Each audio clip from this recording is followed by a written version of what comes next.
Hello students, SB ইনস্টিটিউটের YouTube চ্যানেলে তোমাদের সবাইকে ওয়েলকাম।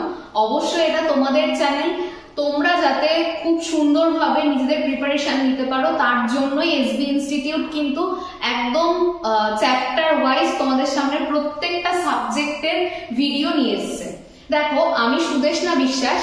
গতদিন তোমাদেরকে হিস্ট্রির একটা ক্লাসে কিন্তু আমরা স্টোন এজ বা প্রস্তর যুগ সম্পর্কে আলোচনা করেছিলাম। আজকে খুব গুরুত্বপূর্ণ একটা টপিক সম্পর্কে আমরা আলোচনা করব। তোমরা প্রথমে দেখেই বুঝতে পারছো যে ইন্ডাস ভ্যালি সিভিলাইজেশন সম্পর্কে আমরা কিন্তু আলোচনা করব আজকের ক্লাসে। সুতরাং কেউ কিন্তু ভিডিওটি শেষ পর্যন্ত না দেখে যাবে না। যারা প্রথমবারের জন্য ভিডিও দেখছো তারা অবশ্যই চ্যানেলটিকে সাবস্ক্রাইব করো, শেয়ার করো আরো প্রচুর পরিমাণে, এবং তার সাথে কিন্তু অবশ্যই ভালো লাগলে ভিডিও শেষে একটা লাইক করতে কিন্তু ভুলো না। তা দেখো, আজকে আমরা যে টপিকটা আলোচনা করব সেটা ইতিহাসের অর্থাৎ অ্যানশিয়েন্ট হিস্ট্রির কিন্তু খুব গুরুত্বপূর্ণ টপিক, যেটাকে বলা হচ্ছে ইন্ডাস ভ্যালি সিভিলাইজেশন অর্থাৎ সিন্ধু সভ্যতা সম্পর্কে কিন্তু আজকের ভিডিওতে আমরা আলোচনা করতে চলেছি। এবার কথা হচ্ছে যে আমরা আগের দিন করেছিলাম যে প্রস্তর যুগ আমরা তিনটে ভাগে বিভক্ত হতে দেখেছিলাম। একটা হচ্ছে প্রাচীন প্রস্তর যুগ, একটা মধ্য প্রস্তর যুগ, আরেকটা হচ্ছে নব্য প্রস্তর যুগ। এই তিনটে যুগ যাওয়ার পরেও কিন্তু আরো একটা গুরুত্বপূর্ণ যুগ সম্পর্কে কিন্তু আমরা আলোচনা করেছিলাম, বা আরেকটা যুগও কিন্তু আমরা পাই। সেটার নাম কি? সেটা হচ্ছে চ্যালকোলিথিক এজ বা তাম্র প্রস্তর যুগ। তাহলে দেখো, এই যে তাম্র প্রস্তর যুগ, সেই সমসাময়িক যে সভ্যতাটা সেটাই হচ্ছে সিন্ধু সভ্যতা। অর্থাৎ সিন্ধু সভ্যতা কবে মানে সিন্ধু সভ্যতার আর কি বিকাশ বা উৎপত্তি যদি বলা হয় তাহলে সেটা কিন্তু চ্যালকোলিথিক যুগ থেকেই কিন্তু এই সিন্ধু সভ্যতার বিকাশ কিন্তু হতে শুরু করে, বা সিন্ধু সভ্যতা চ্যালকোলিথিক যুগের কিন্তু অন্তর্গত হিসেবেই কিন্তু ধরা হয়। এবার কথা হচ্ছে সিন্ধু সভ্যতার যে সময়কাল, সেই সময়কাল নিয়ে কিন্তু বিভিন্ন ব্যক্তিরা বিভিন্ন রকমের মন্তব্য আমাদের কাছে করেছেন, এবং সিন্ধু সভ্যতা সম্পর্কে যেটা সব থেকে গুরুত্বপূর্ণ যে তথ্যটা সেটা কিন্তু আমাদেরকে প্রথমে আগে জেনে নিতে হবে। একদম প্রথম স্লাইডে যে জায়গাগুলো খুব ইম্পর্টেন্ট সেগুলো নিয়ে আমরা আজকের ভিডিওগুলোতে আলোচনা করব। তোমরা প্রত্যেকে কিন্তু ভিডিওটা খুব গুরুত্ব সহকারে দেখো এবং খাতায় নোট ডাউন করে কিন্তু লিখতে থাকো। তাহলে দেখো, আমি কি বললাম যে সিন্ধু সভ্যতা চ্যালকোলিথিক যুগ যখন চলছে তখন থেকে কিন্তু সিন্ধু সভ্যতার বিকাশ বা উৎপত্তি হতে শুরু করে। এবার কথা, সিন্ধু সভ্যতার সময়কাল নিয়ে বিভিন্ন ব্যক্তিরা বিভিন্ন রকমের মন্তব্য করে থাকলেও আমাদের কাছে সব থেকে গ্রহণযোগ্য যে বিষয়টা সেটা হচ্ছে রেডিও কার্বন ডেটিং। এই যে পদ্ধতিটা, এটার মাধ্যমে কিন্তু আমরা সিন্ধু সভ্যতার একটা গুরুত্বপূর্ণ যে সময়কাল সম্পর্কে একটা ধারণা পাই। সেটা কি দেখো, রেডিও কার্বন ডেটিং 14, এই যে সময়কালটা রেডিও কার্বন ডেটিং 14, এই যে পদ্ধতিটা, এই পদ্ধতির মাধ্যমে দেখো সিন্ধু সভ্যতার যে সময়কাল সেটা কিন্তু 2500 থেকে 1750 খ্রিস্টপূর্বাব্দ পর্যন্ত চলেছিল। এটা নিয়ে কিন্তু আরো অনেক মতভেদ রয়েছে। কেউ বলছেন 2350 খ্রিস্টপূর্বাব্দ থেকে 1750 খ্রিস্টপূর্বাব্দ পর্যন্ত চলেছিল। এছাড়া কিন্তু আমাদের মনে রাখতে হবে সব থেকে যেটা গ্রহণযোগ্য সেটা হচ্ছে 2500 খ্রিস্টপূর্বাব্দ থেকে 1750 খ্রিস্টপূর্বাব্দ পর্যন্ত রেডিও কার্বন ডেটিং যে পদ্ধতি, সেখান থেকে কিন্তু আমরা সিন্ধু সভ্যতার সময়কাল সম্পর্কে কিন্তু ধারণা পাই। এই যে জায়গাটা 1921 সাল, এই জায়গাটাতে যাওয়ার আগে আমরা সিন্ধু সভ্যতা সম্পর্কে আরো কয়েকটা গুরুত্বপূর্ণ তথ্য জানবো। কি তার মধ্যে দেখো, সিন্ধু সভ্যতা তো চ্যালকোলিথিক যুগের সভ্যতা। তাহলে দেখো, একবারে কি দয়ারাম সাহানি 1921 সালে সিন্ধু সভ্যতা আবিষ্কার করেছেন? তা কিন্তু একেবারেই নয়। সিন্ধু সভ্যতা আবিষ্কার প্রথম, মানে একদম যিনি আর কি সিন্ধু সভ্যতাটাকে প্রথম দেখলেন তিনি কে ছিলেন এবং সাল কত? দেখো, 1826 সাল। 1826 সালে কিন্তু চার্লস ম্যাসন, ইনি ছিলেন কি? ইনি ছিলেন একজন প্রত্নতাত্ত্বিক। তিনি প্রথম কিন্তু দেখতে পেলেন যে পাকিস্তান, আফগানিস্তান এবং ভারত সংলগ্ন যে অঞ্চলগুলো সেখানে কিন্তু মাটি খুঁড়ে ইটের সন্ধান পাওয়া যাচ্ছে। যাচ্ছে। এবং সেখানে কিন্তু প্রথম চার্লস ম্যাসন কিন্তু তিনি কিন্তু প্রথম এই 1826 সালে তিনি প্রথম দেখতে পেলেন যে না, মাটির নিচে ইটের সন্ধান যখন পাওয়া যাচ্ছে তার মানে এখানে হয় কোনো রকমের সভ্যতা বা নগর সভ্যতা কিন্তু রয়েছে। সেই সময় কিন্তু প্রত্নতাত্ত্বিক বিদের কথা কিন্তু সেভাবে গ্রহণযোগ্যতা পায়নি। সেই জন্য 1826-এর পরের যে ঘটনাটা আমরা দেখতে পাই, তোমরা প্রত্যেকে জানো 1853 সালে ভারতবর্ষে কি চলছিল, রেলপথ প্রসারের কাজ চলছিল। সেই 1853 সালের সমসাময়িক সময়ে দুজন ইঞ্জিনিয়ার আমাদের ভারতের রেলপথ নির্মাণের জন্য কিন্তু এসেছিলেন।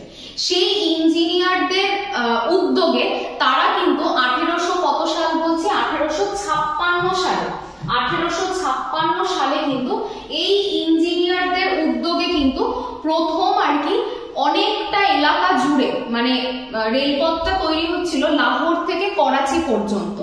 ওই পথ বরাবর দেখা যাচ্ছিল অনেকটা বড় এলাকা জুড়ে কিন্তু কি রয়েছে, ইটের সন্ধান, প্রচুর ইটের সন্ধান। মাটি খোঁড়া হচ্ছে যখনই রেলপথ বিস্তারের জন্য, তখনই দেখা যাচ্ছে সেখানে প্রচুর ইটের সন্ধান পাওয়া যাচ্ছে। সেখান থেকে কিন্তু তারা প্রথম ভাবলো যে এতটা বৃহৎ এলাকা জুড়ে যদি ইটের সন্ধান পাওয়া যায় তাহলে এখানে নিশ্চয়ই কোনো বড় নগর সভ্যতা ছিল প্রাচীনকালে, সেটা হয়তো ধীরে ধীরে ধ্বংস হয়ে গেছে। সেই সময় কিন্তু আমাদের ভারতের যে প্রত্নতাত্ত্বিক যিনি আর কি চিফ ছিলেন তার নাম হচ্ছে আলেকজান্ডার কানিংহাম। তাহলে তাকে গিয়ে কিন্তু এই ইঞ্জিনিয়ার দুই ভাই মিলে কিন্তু তার কাছে গিয়ে বলেন, কিন্তু আলেকজান্ডার কানিংহাম এনার কিন্তু একেবারে অনুদ্যোগ থাকার জন্য তিনি কিন্তু সম্পূর্ণরূপে বলেন যে মাটির নিচ থেকে যদি ইট পাওয়াই যায় তাহলে তোমরা সেটাকে রেলপথ বিস্তারের জন্য কাজে লাগাও, এর বেশি কিন্তু অন্য কোনো কিছু আবিষ্কার বা এই জাতীয় বিষয়ের দিকে না ভাবনা চিন্তা করে সম্পূর্ণরূপে ওই ইটগুলো খনন করো এবং তোমরা রেলপথ নির্মাণের জন্য কাজে লাগাও। তার ফলে কি দেখা গেল যে না, ভারতের যারা মানে প্রত্নতাত্ত্বিক বিশারদ ছিলেন তাদের সম্পূর্ণ অনুদ্যোগ তৈরি হলো। তার ফলে কিন্তু ওই সময়ও মানে 1856 সালেও কিন্তু কোনোভাবে হরপ্পা সভ্যতার বিকাশ করা সম্ভব হলো না। এরপর দেখো আবার বহু বছর পর কত সাল দেখতে পাচ্ছি, 1921 সাল। 1921 সালে কার উদ্যোগে, দয়ারাম সাহানির উদ্যোগে। সেই সময় ভারতবর্ষের প্রত্নতাত্ত্বিক যিনি চিফ ছিলেন তিনি ছিলেন হচ্ছে জন মার্শাল।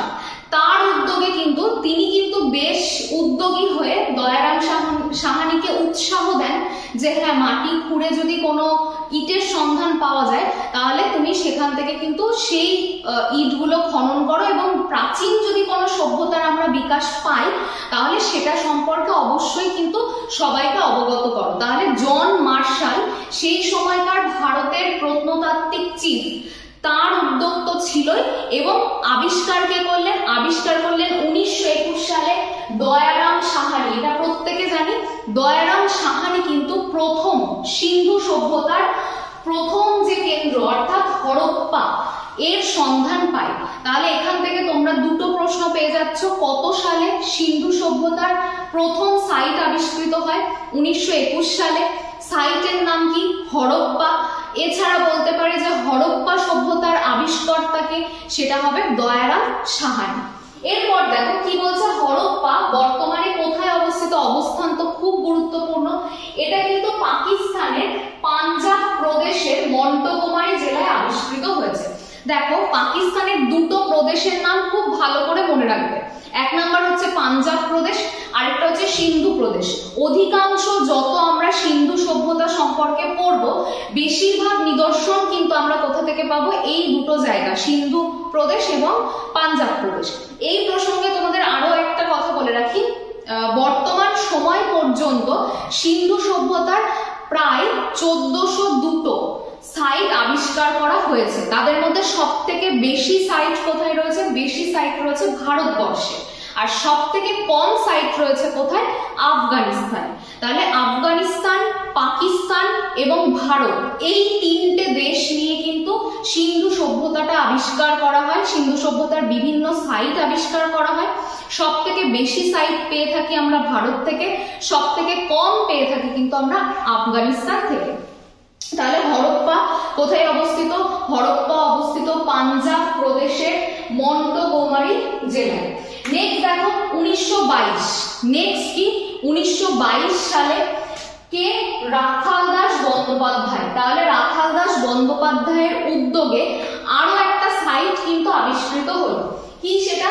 দেখো পাকিস্তানের সিন্ধু প্রদেশের লারকানা জেলাতে কি পাওয়া গেল? মহেঞ্জোদারোর নিদর্শন পাওয়া গেল। তাহলে এটা গেল 1921 সাল। এর পরের বছরই, মানে কেউ কেউ আবার বলেন 1922 থেকে 1923, এই সময়কালের মধ্যে রাখাল দাস বন্দ্যোপাধ্যায় তিনি কি আবিষ্কার করলেন? তিনি সিন্ধু সভ্যতার আরো একটা সাইট আবিষ্কার করলেন। সেটার নাম কি? সেটা হচ্ছে মহেঞ্জোদারো। কে আবিষ্কার করেছেন? রাখাল দাস বন্দ্যোপাধ্যায়। এবং এছাড়া আরো একটা গুরুত্বপূর্ণ তথ্য, সেটা কোথায় অবস্থিত? বর্তমানে পাকিস্তানের সিন্ধু প্রদেশের লারকানা জেলাতে অবস্থিত। তাহলে এখান থেকে একদম বেসিক কিছু ইনফরমেশন কিন্তু আমরা পেয়ে গেলাম। এবার দেখো নেক্সট তোমাদের আরো ভালো করে বুঝতে সুবিধা হয় যাতে, এখানে আমরা একটা ম্যাপ দেখতে পাচ্ছি। এই যে রেড কালারের যে অংশটা তোমরা দেখতে পাচ্ছ, সেই অংশটাই কিন্তু এটা হচ্ছে কিন্তু সিন্ধু সভ্যতা সম্পর্কে কিন্তু এই এলাকাটা কিন্তু আমাদেরকে অনেকটা বুঝিয়ে দেবে। এই ম্যাপের মধ্যে যে অংশটা তোমরা দেখতে পাচ্ছ, এই পুরো জায়গাটা হচ্ছে সিন্ধু সভ্যতা। অর্থাৎ এখানে আফগানিস্তান রয়েছে, পাকিস্তান রয়েছে এবং ভারতের কিছু জায়গা, এই যে ভারতের জায়গাগুলো দেখতে পাচ্ছ তোমরা, এই ভারতের এরিয়া। তাহলে ভারতের কিছু জায়গা, পাকিস্তান এবং আফগানিস্তানের কিছু জায়গা নিয়ে কিন্তু সিন্ধু সভ্যতা গড়ে উঠছে, সেই নিদর্শনটা কিন্তু এখানে দেখা হলো। এবার কথা, সিন্ধু সভ্যতার যে আকৃতি সেটাকে কি বলা হয়? সিন্ধু সভ্যতার আকৃতি প্রায় ত্রিভুজের মতো। তাহলে দেখো তোমরা মোটামুটি যদি এই শেপটাকে খেয়াল করো, বাউন্ডারি শেপটা, তাহলে দেখো মনে হচ্ছে না অনেকটা ত্রিভুজের মতন দেখতে? তাহলে সিন্ধু সভ্যতার আকৃতি কেমন যদি প্রশ্ন বলা হয়, তাহলে অবশ্যই সেটা হবে ত্রিভুজের মতো। নেক্সট দেখো, প্রথমেই যেটা আমি একদম শুরুতে বললাম, সিন্ধু সভ্যতা কোন সমসাময়িক বা কোন সময়ের সভ্যতা? দেখো সিন্ধু সভ্যতা চ্যালকোলিথিক যুগের অন্তর্গত। তাহলে সিন্ধু সভ্যতা তাম্রপ্রস্তর যুগ বা চ্যালকোলিথিক এজের সমসাময়িক। নেক্সট, স্বাধীনতার পর, দেখো খুব ইম্পর্টেন্ট একটা বিষয়, তোমরা পারলে প্রত্যেকে নোট ডাউন করো। স্বাধীনতার পর সিন্ধু সভ্যতার আবিষ্কৃত প্রথম সাইটের নাম কি? সেটা হচ্ছে রোপার। 1953 সালে কিন্তু এটা আবিষ্কার করা হয়। তাহলে রোপার 1953-তে আবিষ্কৃত হয়েছিল এবং স্বাধীনতার পরে প্রথম আবিষ্কৃত সাইট হচ্ছে রোপার। নেক্সট দেখো, সিন্ধু সভ্যতার সব থেকে শেষে আবিষ্কৃত, মানে সব থেকে লেটেস্ট সাইট কোন দুটো? কোনটা? দেখো রাখিগড়ি কোথায় অবস্থিত? হরিয়ানাতে অবস্থিত। তাহলে সিন্ধু সভ্যতার সব থেকে যদি বলে লেটেস্ট বা সর্বশেষ আবিষ্কৃত সাইট, সেটা হবে হরিয়ানার রাখিগড়ি।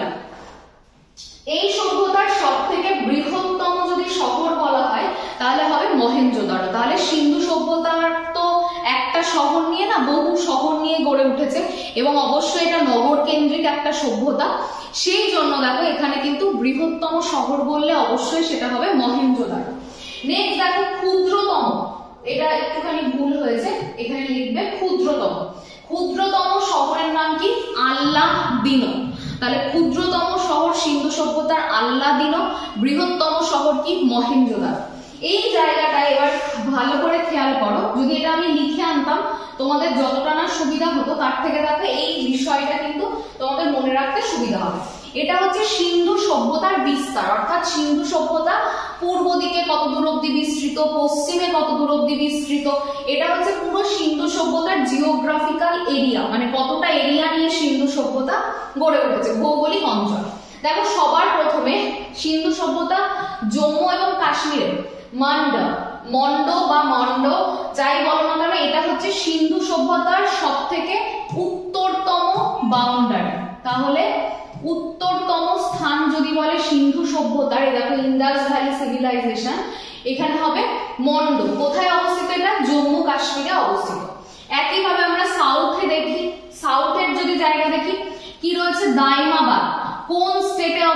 মহারাষ্ট্রে অবস্থিত। তাহলে মহারাষ্ট্রের দাইমাবাদ হচ্ছে দক্ষিণতম জায়গা যে অবধি সিন্ধু সভ্যতার আমরা নিদর্শন কিন্তু আমরা পাই। এবার কথা হচ্ছে এই যে দাইমাবাদ, এটা কোন নদীর তীরে গড়ে উঠেছে? এটা কিন্তু হিন্দন নদীর তীরে কিন্তু গড়ে উঠেছে, এটাও কিন্তু মনে রাখবে। এরপর দেখো পূর্বতম অংশ যেটা পূর্ব দিকে রয়েছে সেটার নাম কি? সেটা হচ্ছে আলমগীরপুর। নাম শুনে বুঝতে পারছো এটা আমাদের ভারতের মধ্যে উত্তরপ্রদেশে অবস্থিত একটা রাজ্য। তাহলে পূর্বতম স্থান যদি বলে তাহলে আবার আলমগীরপুর, এটা কিন্তু যমুনা নদীর তীরে গড়ে উঠেছে। নেক্সট দেখো এখানে কি রয়েছে? সব থেকে পশ্চিমতম স্থান কোথায় রয়েছে? অবশ্যই পাকিস্তানে রয়েছে, পাকিস্তানের বালুচিস্তানে রয়েছে। কি নাম? সুটকা গান্ডার। তাহলে সুটকা গান্ডার এটা হচ্ছে কিন্তু সব থেকে পশ্চিমতম স্থান বা সাইট, যে জায়গাটা অবস্থিত কোথায়? বালুচিস্তান অর্থাৎ পাকিস্তান। তাহলে এখান থেকে কিন্তু আমরা মোট 4টে দিকের ডিরেকশন পেলাম এবং 4 দিকে কোথায় কি রয়েছে সেটা সম্পর্কে কিন্তু আমরা জানতে পারবো। নেক্সট স্লাইডে যাবো, চলো। সরি, দেখো ভারতে অবস্থিত সিন্ধু সভ্যতার বৃহত্তম যে সাইট সেই দুটোর নাম কি? একটা হচ্ছে ধোলাভিরা, আরেকটা হচ্ছে রাখিগড়ি। তাহলে রাখিগড়ি এবং ধোলাভিরা এই দুটো হচ্ছে ভারতে অবস্থিত সিন্ধু সভ্যতার হচ্ছে বৃহত্তম শহর। এবার দেখো সিন্ধু সভ্যতার দুটো কেন্দ্র বা দুটো সাইট কোথায় রয়েছে? মাত্র দুটো, সেটা হচ্ছে আফগানিস্তানে রয়েছে। আফগানিস্তানের কি নাম? এটা মুন্ডিগাক আর সর্তুঘাই, এই দুটো কেন্দ্রই মাত্র আফগানিস্তানে অবস্থিত। তাহলে এটা কিন্তু মনে রাখবে যে দুটো কেন্দ্রের নাম কি, কোথায় অবস্থিত।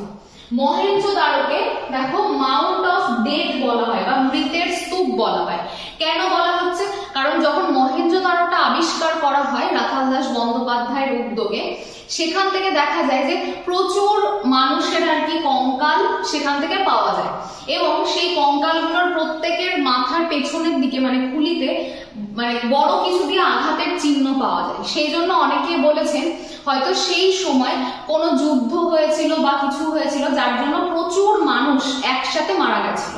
তাহলে এর জন্য মহেঞ্জোদারো মাটি খুললেই কিন্তু কি পাওয়া যায়? প্রচুর প্রচুর মৃত ব্যক্তিদের কঙ্কাল পাওয়া গেছিল। সেই জন্য এটাকে কি বলা হচ্ছে? মৃতের স্তূপ বলা হচ্ছে মহেঞ্জোদারোকে। এই জায়গাটাতে একটু দেখো ম্যাপটা ভালো করে দেখো। ম্যাপের মধ্যে বেশ কয়েকটা গুরুত্বপূর্ণ কেন্দ্র আমরা লোকেট করব বা দেখব।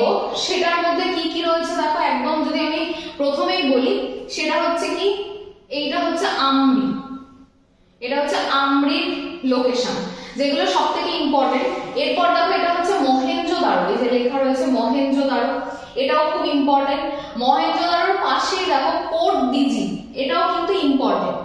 একটু আগে আমরা আল্লাদিনোর নাম করেছি, সব থেকে যদি ক্ষুদ্রতম শহর বলে এই যেটাও কিন্তু পাকিস্তানে দেখো আল্লাদিনো।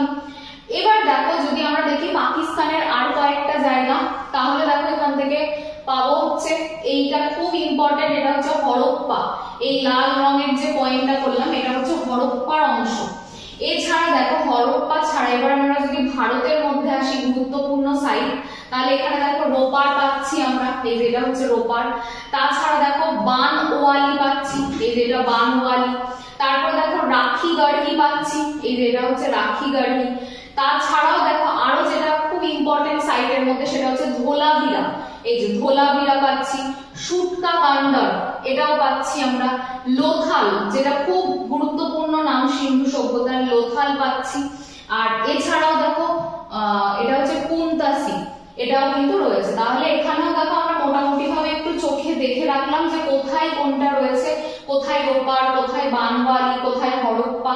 তাছাড়াও দেখো কোথায় আমরি রয়েছে, কোথায় আল্লাদিনো রয়েছে, ধোলাভিরা। তাহলে এগুলো একটুখানি পড়ার সাথে সাথে কিন্তু সাইটগুলোর লোকেশনটা দেখে রাখা ভালো।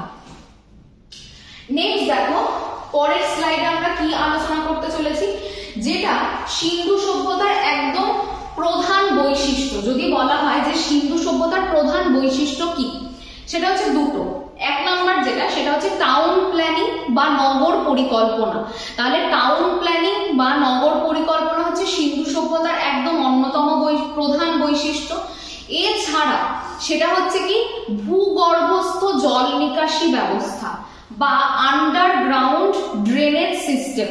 তাহলে আন্ডারগ্রাউন্ড ড্রেনেজ সিস্টেম বা ভূগর্ভস্থ জল নিকাশি ব্যবস্থা ভাবো আজ থেকে কত বছর আগে কিন্তু মানুষ চিন্তা ভাবনা করেছে এবং সেইভাবেই কিন্তু একটা টাউন পর্যন্ত প্ল্যানিং করে কিন্তু তৈরি করা হয়েছে। আমরা বর্তমানে এখন টাউন প্ল্যানিং সিটি এগুলোর নাম শুনছি, মনে হচ্ছে যেন খুব রিসেন্ট নাম, এগুলো রিসেন্ট আমরা শুনছি, কিন্তু একেবারেই নয়। সিন্ধু সভ্যতাও কিন্তু, সিন্ধু সভ্যতার অধিকাংশ সাইট গুলোতেই আমরা দেখতে পাবো কিন্তু এরকম অনেক কিছু। সিন্ধু সভ্যতার প্রধান বৈশিষ্ট্যই ছিল কিন্তু এই হচ্ছে ভূগর্ভস্থ জল নিকাশি ব্যবস্থা এবং নগর পরিকল্পনা, এই দুটো ছিল কিন্তু প্রধান। দেখো কি বলছে সিন্ধু সভ্যতার নগর পরিকল্পনার মধ্যে, দেখো মহেঞ্জোদারো, হরপ্পা এবং লোথাল আর সুটকা গান্ডার এই জায়গাগুলো নগর পরিকল্পনাতে সব থেকে বেস্ট ছিল। তাহলে মহেঞ্জোদারো, হরপ্পা, লোথাল, সুটকা গান্ডার এই চারটে জায়গা বা চারটে সাইট সব থেকে নগর পরিকল্পনাতে কি ছিল, সব থেকে বিখ্যাত বা গুরুত্বপূর্ণ। দেখো এবার কথা হচ্ছে যে নগরগুলো কিভাবে পরিকল্পনা করা হতো। সিন্ধু সভ্যতার নগরগুলো এমন ভাবে পরিকল্পনা করা হতো, নগরের পশ্চিম দিকটাতে কি থাকতো, নগরের পশ্চিম দিকটাতে থাকতো হচ্ছে সিটাডেল, অর্থাৎ সেই জায়গাটা ছিল প্রাচীর বেষ্টিত দুর্গ শহর। সেটা কোন দিকে থাকতো, নগরের নগরের পশ্চিম দিকে থাকতো। আর ওই জায়গাটাতে উচ্চ শ্রেণীর মানুষ বসবাস করতো। তাহলে নগরের পশ্চিম দিকে কি থাকতো, সিটাডেল থাকতো, যেটা পুরো প্রাচীর দিয়ে ঘেরা, এবং সেখানে যত উচ্চ শ্রেণীর মানুষ রয়েছে তারা কিন্তু বসবাস করতো। আর ওই সিটাডেলের বাইরে ধীরে ধীরে কি হচ্ছে, নিম্ন শ্রেণীর মানুষজন কিন্তু বসবাস করতে শুরু করতো। তাহলে দেখো নগরের পশ্চিমে সিটাডেল অবস্থান করতো, যেটা প্রাচীর দিয়ে ঘেরা ছিল। আর কি ছিল, ভূগর্ভস্থ জল নিকাশি ব্যবস্থার প্রচলন ছিল, যেটা আন্ডারগ্রাউন্ড অর্থাৎ মাটির নিচ দিয়ে কিন্তু কি হবে, বিভিন্ন মানে প্রত্যেকটা বাড়ি থেকে জলগুলো কিন্তু সব মাটির নিচ দিয়ে মেন যে ড্রেন তার মধ্যে গিয়ে কিন্তু কি হবে, মিলিত হবে। এই হচ্ছে আমাদের যে গ্রিড সিস্টেম বলো বা নগর পরিকল্পনার যে চিহ্ন বলো, সেইটা কিন্তু এখান থেকে আমরা দেখতে পাচ্ছি যে টাউন প্ল্যানিং গুলো এইভাবে হতো, কোথায় কি হবে, কোথা দিয়ে রাস্তা হবে, এবং সিটাডেল থেকে সমস্ত রাস্তাগুলো, প্রধান প্রধান রাস্তাগুলো সংযুক্ত থাকতো। রাস্তাগুলো মূলত উত্তর দক্ষিণে বিস্তৃতি লাভ করতো। এইগুলো ছিল কিন্তু প্রধান বৈশিষ্ট্য। নেক্সট দেখো আরো একটা গুরুত্বপূর্ণ বিষয়, সেটা হচ্ছে যে সিন্ধু সভ্যতাতে কিন্তু আমরা দেখতে পাই পোড়া ইট দিয়ে বাড়ি নির্মাণ করা হতো। তাহলে সিন্ধু সভ্যতাতে কিরকম ইটের বাড়ি তৈরি করা হতো, পোড়া ইটের। কখনো কখনো সেটা রোদে পোড়া ইটও দেখতে পেয়েছি, আবার কখনো কখনো দেখেছি যে আগুনে পোড়ানো ইট দিয়েও কিন্তু বাড়িঘর তৈরি করা হতো। দেখো মহেঞ্জোদারোর গুরুত্বপূর্ণ একটা বিষয়, মহেঞ্জোদারোতে কি ছিল যদি বলে আমাদেরকে, মহেঞ্জোদারোতে প্রধানত আমরা কি দেখতে পাই, সেটা হচ্ছে বৃহৎ স্নানাগার। মহেঞ্জোদারোর স্নানাগারটা এমন ছিল যে দুদিক দিয়ে সিঁড়ি ছিল স্নানাগারে নামার জন্য, আবার পোশাক পরিচ্ছদ পরিবর্তনের জন্য কিন্তু আলাদা করে কিন্তু ঘর ছিল। তাহলে মহেঞ্জোদারো হচ্ছে বৃহৎ স্নানাগার এবং বৃহৎ শস্যাগারের জন্য কিন্তু বিখ্যাত ছিল। এছাড়া দেখো মহেঞ্জোদারোতে কি ছিল, দাড়িওয়ালা মানুষের একটা নিদর্শন দেখতে পাই। আর এছাড়াও নৃত্যরত মহিলাকে দেখতে পাওয়া যায়। দেখো পাশে ছবিও দেওয়া রয়েছে, নৃত্যরত ব্রোঞ্জ মূর্তির সন্ধান পাওয়া যায়, বা ডান্সিং গার্ল কিন্তু আমরা মহেঞ্জোদারো থেকেই পেয়ে থাকি। নেক্সট দেখো সিন্ধু সভ্যতার মানুষরা, দেখো ওরা কিন্তু আমিষ এবং নিরামিষ দুটোই খাদ্য হিসেবে গ্রহণ করত, কিন্তু প্রধান খাদ্য যদি বলে তাহলে সেটা কি হবে, সেটা হবে কিন্তু গম এবং বার্লি। তাহলে সিন্ধু সভ্যতার মানুষের প্রধান খাদ্য কি, সেটা হচ্ছে গম এবং বার্লি। নেক্সট দেখো সিন্ধু সভ্যতার সমাজ কি ছিল, মহিলাতান্ত্রিক। তারা কিন্তু দেবী রূপে পুজো করত, বহু আর কি মানে দেব দেবীদেরকে আর কি পুজো করতো এবং দেবী রূপে অধিকাংশ আর কি পুজোটা করতো তারা। তাহলে এক্ষেত্রে মনে রাখবো যে পুরোটাই কিন্তু মহিলাতান্ত্রিক সমাজ ছিল সিন্ধু সভ্যতায়। এরপর দেখো এই জায়গাটাতে একটু ওভারল্যাপ হয়ে গেছে, একটু খেয়াল করবে, এখানটাতে লেখা রয়েছে হচ্ছে যেটা মূল কথা সেটা আমি বলে দিচ্ছি, সেটা হচ্ছে দাড়িওয়ালা মানুষের যে চেহারাটা আমরা দেখতে পেয়েছি সেটা তো অবশ্যই আমরা দেখতে পেলাম। এছাড়া লিপির কথা লেখা আছে এখানে, সিন্ধু সভ্যতার লিপিগুলো, প্রথম কথা হচ্ছে যে লিপি যেগুলো ছিল সেগুলো কিন্তু অনেকগুলোই আর কি মানে আবিষ্কার করা সম্ভবই হয়নি।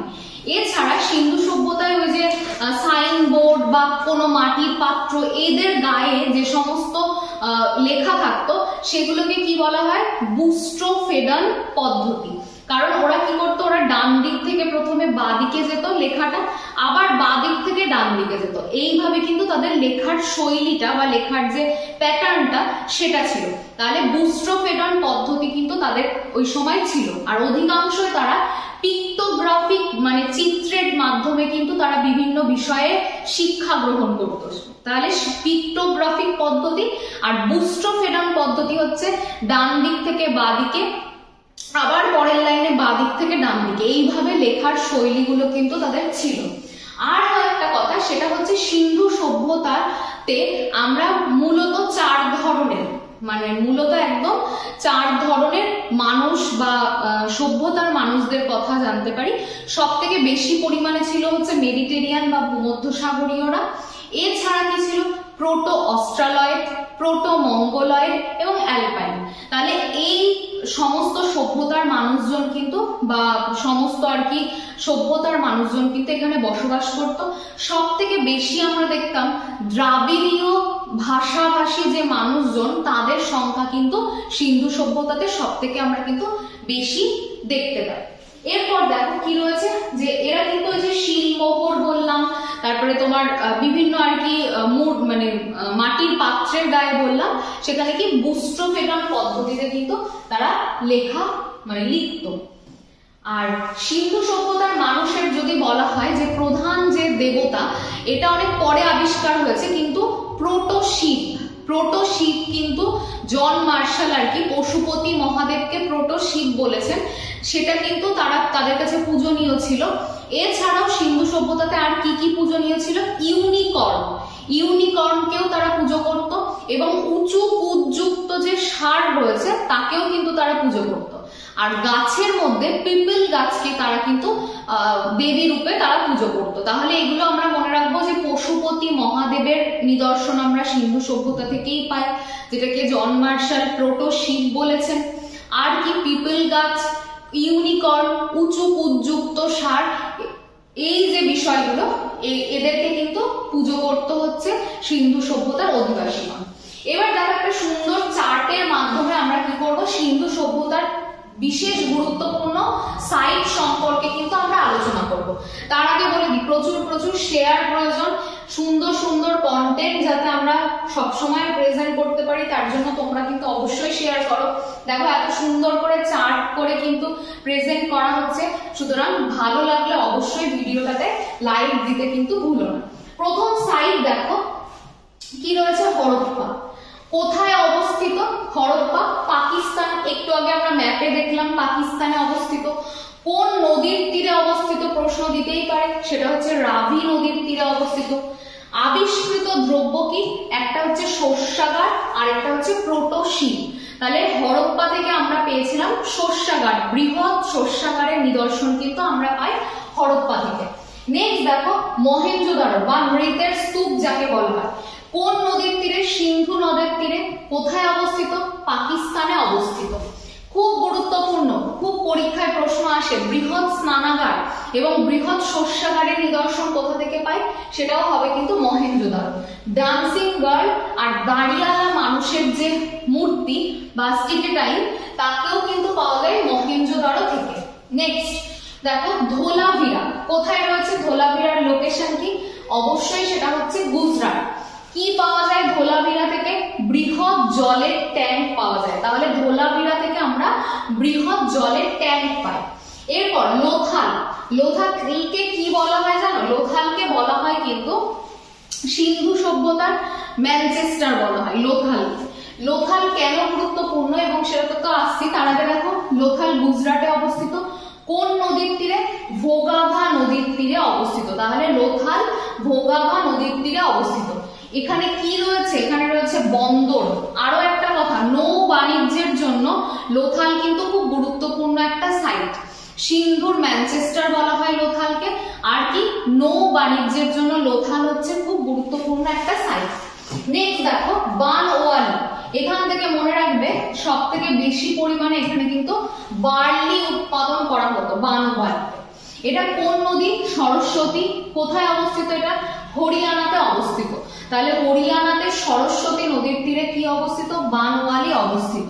আর এখানটা কিসের জন্য বিখ্যাত এই জায়গাটা? Grid system. আমরা ওখানকার যে বাড়িঘরগুলো পাই পুরোটাই আর কি টাউন প্ল্যানিংটা আমরা দেখতে পাই গ্রিড সিস্টেমে তৈরি হয়েছে। আর বার্লি কিন্তু সব থেকে বেশি পরিমাণে উৎপাদন করা হতো। নেক্সট দেখো রোপার, কোথায় রয়েছে? পাঞ্জাব। শতদ্রু নদীর তীরে কি রয়েছে? রোপার রয়েছে। তাহলে রোপার পাঞ্জাবের শতদ্রু নদীর তীরে রয়েছে। কি এখানটাতে?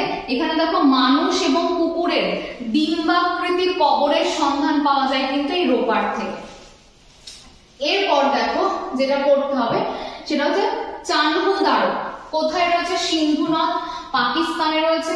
এই জায়গাটা খুব ইম্পর্টেন্ট, বলতে পারে যে সিন্ধু সভ্যতার একমাত্র সাইটের নাম বলো যেটা দুর্গহীন, তাহলে সেটা কি হবে? সেটা হবে কিন্তু চানহুদারো হচ্ছে দুর্গহীন শহর।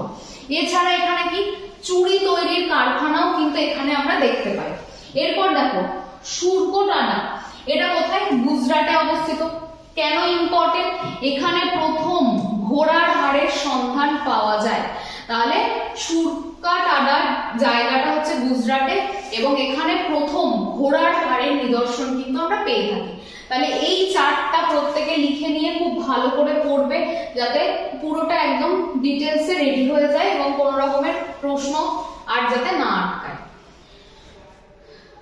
দেখো এইভাবে ধীরে ধীরে কি হলো, সিন্ধু সভ্যতার যত গুরুত্বপূর্ণ সাইট ছিল সেগুলো আমরা দেখলাম একটা একটা করে এবং প্রত্যেকটার গুরুত্ব কি কি সেগুলো সম্পর্কেও আলোচনা করলাম।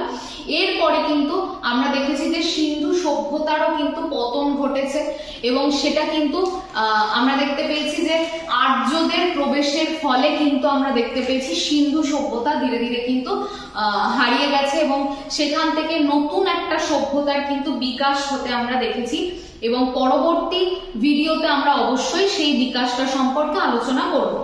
ভিডিও শেষ করার আগে দেখো তোমাদের কাছে আরো একটা গুরুত্বপূর্ণ তথ্য, সেটা হচ্ছে আমাদের এসবি ইনস্টিটিউটে কিন্তু ফাউন্ডেশন ব্যাচ স্টার্ট হচ্ছে। যারা যারা মানে সত্যি একদম আগ্রহী, পড়াশোনা করতে খুব ইচ্ছুক, তাদেরকে অবশ্যই বলবো যে এসবি ইনস্টিটিউটের যে নাম্বার তাতে ফোন করো, নিজের নাম নথিভুক্ত করো। যত তাড়াতাড়ি নথিভুক্ত করবে তত কিন্তু তোমাদেরই সুবিধা। একদম প্রথম থেকে কিন্তু গাইডটা তোমরা পাবে, প্রত্যেকটা সাবজেক্ট চ্যাপ্টার ওয়াইজ তোমাদের সামনে তুলে ধরা হবে এসবি ইনস্টিটিউটের পক্ষ থেকে এবং সেখানে WBCS 2024 থেকে শুরু করে মিসলেনিয়াস, ক্লার্কশিপ এবং ভাবো এখনো কিন্তু ফুড এসআইয়ের এক্সাম হয়নি, তাহলে যাদের এখনো অবধি ফুড এসআইয়ের প্রিপারেশনটা খুব ভালো করে নেওয়া হয়নি তারাও কিন্তু এখন 2 মাসে কিন্তু অনেকটা প্রিপারেশন তোমরা নিয়ে নিতে পারবে। তাহলে সাথে বলা চলে ফুড এসআই অর্থাৎ পিএসসির যে একগুচ্ছ পরীক্ষা রয়েছে এবং তার সাথে WBP এটার উপরেও কিন্তু জোর দিতে হবে। এই পরীক্ষাগুলোর উপর কিন্তু তুমি এখান থেকে প্রিপারেশন এই ফাউন্ডেশন ব্যাচ থেকে অনায়াসেই করতে পারো। আর প্রত্যেকে জানো 24 সাল কিন্তু আমাদের কাছে প্রচুর প্রচুর ভ্যাকান্সি নিয়ে আসতে চলেছে। প্রত্যেকে বছরের প্রথম থেকে একদম হাতে কলমে প্রত্যেকটা বিষয় শেখো, এটাই বলবো। এবং আরো একটা কথা, যদি ফ্রিতে তোমরা ক্লাস পেতে চাও তাহলে অবশ্যই এসবি ইনস্টিটিউটের এই চ্যানেলটা তোমরা সাবস্ক্রাইব করো। অবশ্যই বলবো, কথা দিচ্ছি যে তোমাদের উপকার হবে, কারণ প্রত্যেকটা সাবজেক্ট কিন্তু আমরা chapter wise basic to advance level কিন্তু আমরা এখানে আলোচনা করছি। তাহলে সবাইকে অসংখ্য ধন্যবাদ ভিডিওটি এতক্ষণ দেখার জন্য। ভালো লাগলে অবশ্যই সাবস্ক্রাইব করো এবং লাইক করো আর শেয়ার করো যাতে আমরা পরে আরো ভালো কন্টেন্ট তোমাদেরকে উপহার দিতে পারি।